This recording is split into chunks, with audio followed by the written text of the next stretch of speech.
Hello everyone, this is me Neha and this is my YouTube channel Neha art বিশ্বাস। তো আমি তোমাদের কয়েকটা শর্টস ভিডিও শেয়ার করেছিলাম যে আমার ওয়াল পেন্টিংয়ের কাজ চলছিল, তো সেইটাই আজকে একটু এলাবোরেটলি দেখাবো।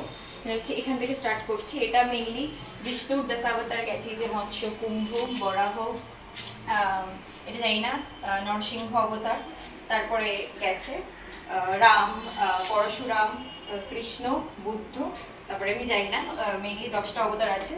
এদিকে চলে এসো। তারপরে এই সার্কেলগুলো এখনো ফিল আপ হওয়া বাকি আছে। এখানে কালী ঠাকুরের 10টা অবতার হবে, সব আমি দেখাবো আবার পরে। চলে এসো এদিকে। এখানে নবদুর্গার 10টা, মানে মা দুর্গার 10টা রূপ রয়েছে, আর এখানে মা দশভুজা, মা দুর্গা মেয়ে, আর এখানে কয়েকটা ক্যারেক্টার যারা ঢাক বাজাচ্ছে, সানাই, কাসর, ঘন্টা। এখানে চন্দ্র সূর্য দেওয়া হয়েছে, যেটা সিম্বলাইজ করছে দিন আর রাত।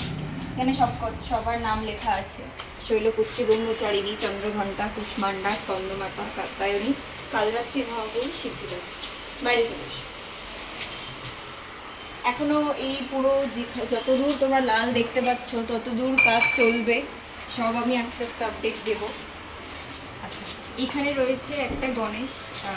এই গণেশের স্ট্রাকচারটা আমাকে, মানে যার ডান্স স্কুল, সে আমাকে বলে দিয়েছিল যে ঢুকতেই এন্ট্রান্সে একটা গণেশ ঠাকুরের ক্যারেক্টার হবে। এদিকে একটা গণেশ, এদিকে চলে এসো। এদিকে একটা গণেশ, ঢুকতেই ডান দিকে আর বাঁ দিকে দুটো গণেশের ফেস থাকবে। আর এটা একটা ওয়ার্ল্ড আর্টের ওপর হয়েছে, ট্রাইবাল আর্ট, যার মানে আদিবাসী যারা উপরে হাত দিয়ে ডান্স করছে। এটা এখন একটা ফিনিশিং বাকি আছে কয়েকটা। মোটামুটি ওয়ার্ল্ডটা 95% মতো রেডি হয়ে গেছে। তারপর নিচে যে বর্ডারটা, ওটা সেম অ্যান্ড সিমিলার রাখা হয়েছে থ্রু আউট দ্য মানে ইনস্টিটিউট, এটা সিমিলারই থাকবে। এখানে একটা ওয়ার্ল্ডের ওপর একটা ডিজাইন করা হয়েছে। তো এতদূর অব্দি আমি আপডেট দিলাম। তারপর কাজ চলবে, যত কাজ চলবে, যত কাজে করবে তত আপডেট আরও বেরোতে হবে। তো চলো, টাটা।